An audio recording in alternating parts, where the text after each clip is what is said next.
فتبارک اللہ احسن الخالقین۔ محترم بھائیو،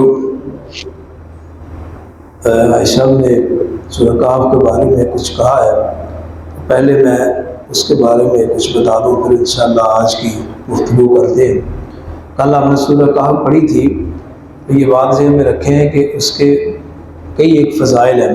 اللہ کے رسول صلی اللہ علیہ وسلم نے فرمایا، جو بندہ سورہ کہف جمعے والے دن پڑھتا ہے، اللہ اس کو نور عطا کر دیتا ہے، اور ایک ایسا نور جو اس کی زندگی کے لیے رہنمائی کے لیے کافی ہو جاتا ہے۔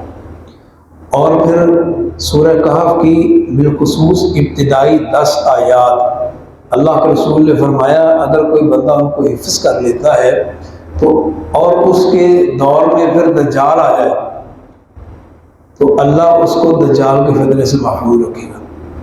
یہ مختصر سی اس سورت کی فضیلت ہے، اور جمعہ والا دن بالخصوص اس کی تلاوت کرنی چاہیے، ابتدائی دن سے لے کر دن کے ختم ہونے سے پہلے تک۔ یہ سورہ کہف کے بارے میں کچھ مختصر سی بات تھی۔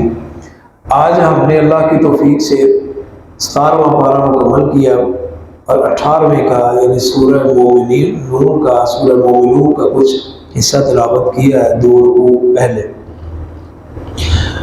اللہ تعالیٰ نے اس بارے میں کئی ایک باتیں بیان کی ہیں، لیکن جو میں آپ کے سامنے بیان کرنا چاہتا ہوں وہ یہ ہے کہ اللہ نے آدم علیہ السلام کی تخلیق کیسے کی، اور پھر انسان کی تخلیقی مراحل کیسے ہوتے ہیں۔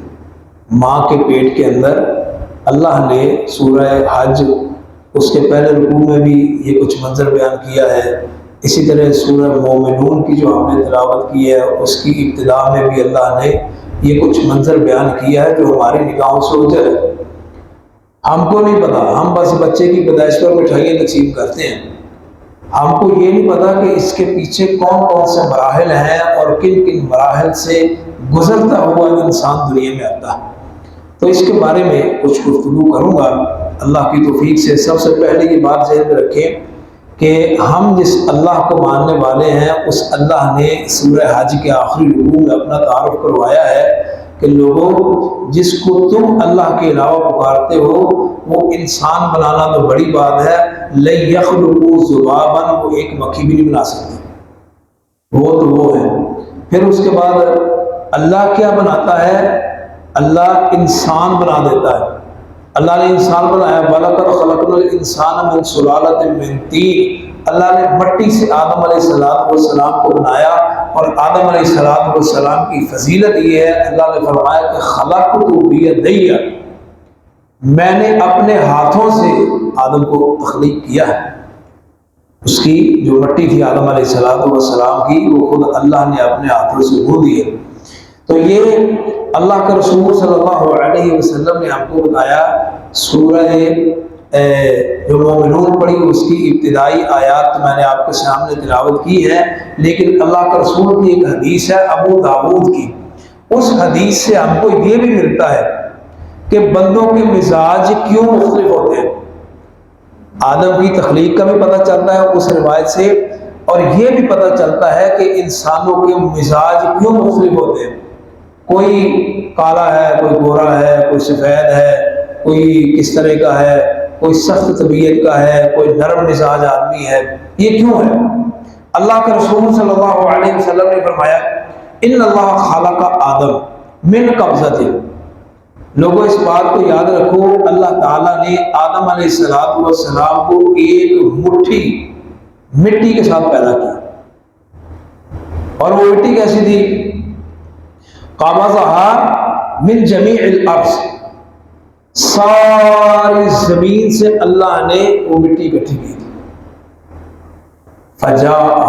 فجاء بنو آدم علی قدر الارض، آدم کی اولاد، آدم کی نسل کی اسی لیے مزاج، ان کی طبیعت وہ اس مٹی کے برابر ہے، اس مٹی کی طرح علی قدر الارض، یعنی وہ زمین جس سے وہ بندہ پیدا ہوا ہے، جس مٹی کے حصے سے، اس بندے کا مزاج اسی کے مطابق ہو گیا۔ جاء منہم الاحمر والابیض والاسود وبین ذلک والسہل والحزن والخبیث والطیب۔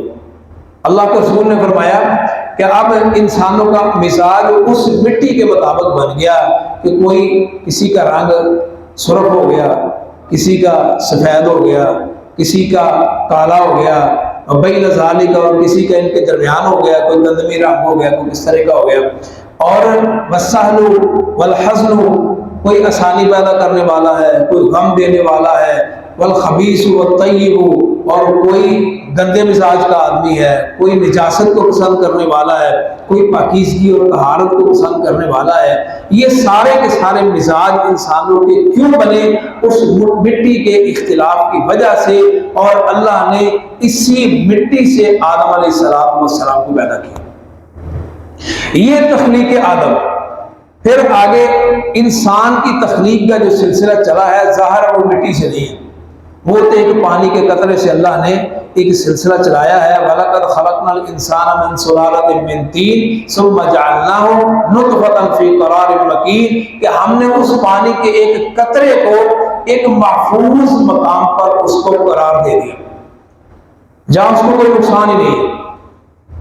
پھر اللہ فرماتے ہیں کہ ہم نے اس پانی کے قطرے کو خون کا لوتھڑا بنا دیا، پھر اس کو گوشت کا ٹکڑا بنا دیا، پھر اس گوشت کے ٹکڑے کو ہڈیوں میں تبدیل کر دیا۔ فَكَسَوْنَا الْعِظَامَ لَحْمًا، پھر ہم نے ان ہڈیوں کے اوپر گوشت چڑھایا۔ اللہ ثم انشأناه خلقا آخر، پھر ایک اور تخلیق پر ہم نے اس کو پیدا کر دیا۔ ایک اور تخلیق سے مراد کیا ہے؟ نئی تخلیق سے مراد کیا ہے کہ شروع کہاں سے ہوا اور اینڈ کیسے ہو گیا؟ دیکھیں تو صحیح کہ کبھی ہم نے غور کیا کہ انسان کی تخلیق کے مراحل کون کون سے ہیں؟ دنیا کے اندر کوئی ایسی سستی، کوئی ایسی سائنس، کوئی ایسی ٹیکنالوجی، کوئی ایسی چیز موجود نہیں ہے جو پانی سے کسی جاندار چیز کو پیدا کرے، نہیں ممکن ہے۔ یہ اللہ نے ہم کو بتایا ہے کہ جس ذات کے سامنے تم سجدہ ریز ہوتے ہو، کبھی دیکھو تو صحیح کہ اس نے تم کو پیدا کیسے کیا۔ اور آج سائنس ان سارے مراحل کو بیان کرتی ہے کہ انسان کن کن سٹیپ سے گزر کر پھر وہ انسانی شکل اختیار کرتا ہے۔ ثم لتبلغوا اشدکم ثم لتکونوا شیوخا ثم نخرجکم طفلا ثم لتبلغوا اشدکم۔ سورہ حج کے پہلے رکوع میں اللہ نے فرمایا کہ ان سارے کے سارے مراحل سے گزارنے کے بعد ہم کیا کرتے ہیں؟ ثم نخرجکم طفلا، پھر بچے کی صورت میں انسان کو پیدا کرتے ہیں۔ ثم نخرجکم طفلا ثم لتبلغوا اشدکم، پھر تم کو کڑیل جوان بنا دیتے ہیں۔ یہ انسان اس دنیا میں آنے کے بعد سمجھتا ہے کہ میں نے پتہ نہیں کون سا کام کر لیا۔ یہ اللہ نے انسان کو اس کی حیثیت بھی یاد کروائی اور اپنی قدرت بھی دکھائی کہ تم کیا ہو اور میں کیا ہوں۔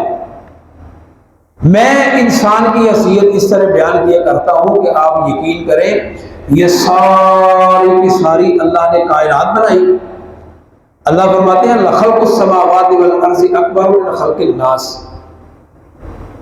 لوگوں مجھے بتاؤ کہ زمین آسمان ان کو بنا ستونوں کے کھڑا کرنا زیادہ مشکل تھا یا انسان کو بنانا مشکل؟ یہ اتنی زیادہ بڑی مخلوقات اگر اللہ نے پیدا کر دی ہیں تو پھر انسان کی تو حیثیت ہی کوئی نہیں، انسان تو شے ہی کوئی نہیں۔ هل اتى على الانسان حين من الدهر لم يكن شيئا مذكورا، کہ انسان کو عدم سے وجود عطا کر دیا۔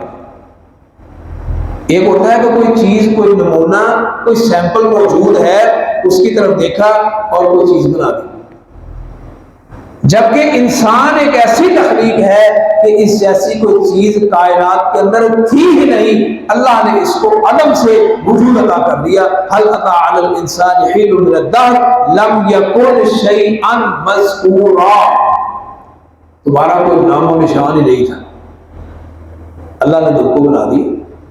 اب اگر آ گئے ہو دنیا میں تو پھر اسی مالک کے ساتھ اسی مالک کے ساتھ تم شرک بھی کرتے ہو، اس کی نافرمانی بھی کرتے ہو، اس کی عبادت سے اعراض بھی کرتے ہو۔ اللہ نے یہی بات سورہ آج جو پارہ ہم نے پڑھا ہے اس میں اللہ نے یہ بات بھی بیان کی، گلہ کیا اللہ نے انسان سے کہ ما قدر اللہ حق قدری، لوگوں تم نے اللہ کی قدر کا حق ادا کیے ہی نہیں، تم نے اللہ کی قدر کا حق، ما قدر اللہ حق قدری ہی، اللہ کی قدر کا کیا حق ادا کیا تم نے؟ ما لکم لا ترجون للہ وقارا، تم کو کیا ہو گیا؟ تم نے اللہ کا وقار، اللہ کی قدر، اللہ کی عزت، اللہ کا احترام کیے، جبکہ اللہ نے ان سارے کے سارے مراحل سے تم کو گزار کر ایک بہترین وجود عطا کر دیا، بچے سے جوان کر دیا، جوان سے پھر بوڑھا کر دیا، اور پھر انہی مراحل میں اللہ کسی نہ کسی مرحلے میں تم کو دنیا سے واپس بھی لے جائے۔ یہ اللہ تعالیٰ نے ہم کو یہ بات بیان کی ہے کہ انسان غور کرے، اپنی ان تخلیقی مراحل کی طرف تدبر کرے اور دیکھے کہ میں کیسے دنیا میں آیا ہوں، مجھ کو لانے والا کون ہے، اور پھر یقیناً مجھ کو لے جانے والا بھی وہی ہے۔ تو اس لیے آئیں، جس مالک نے ہم کو دنیا میں بھیجا اور جس مالک نے ہم کو دنیا سے واپس لے کر جانا ہے، تو بہتر یہ ہے کہ اسی کے ساتھ تعلق کو مضبوط کریں۔ رمضان کی ان راتوں میں، رمضان کے ان ایام میں اللہ ہم سب کو عمل کی توفیق عطا فرمائے۔ وآخر دعوانا ان الحمد للہ رب العالمین۔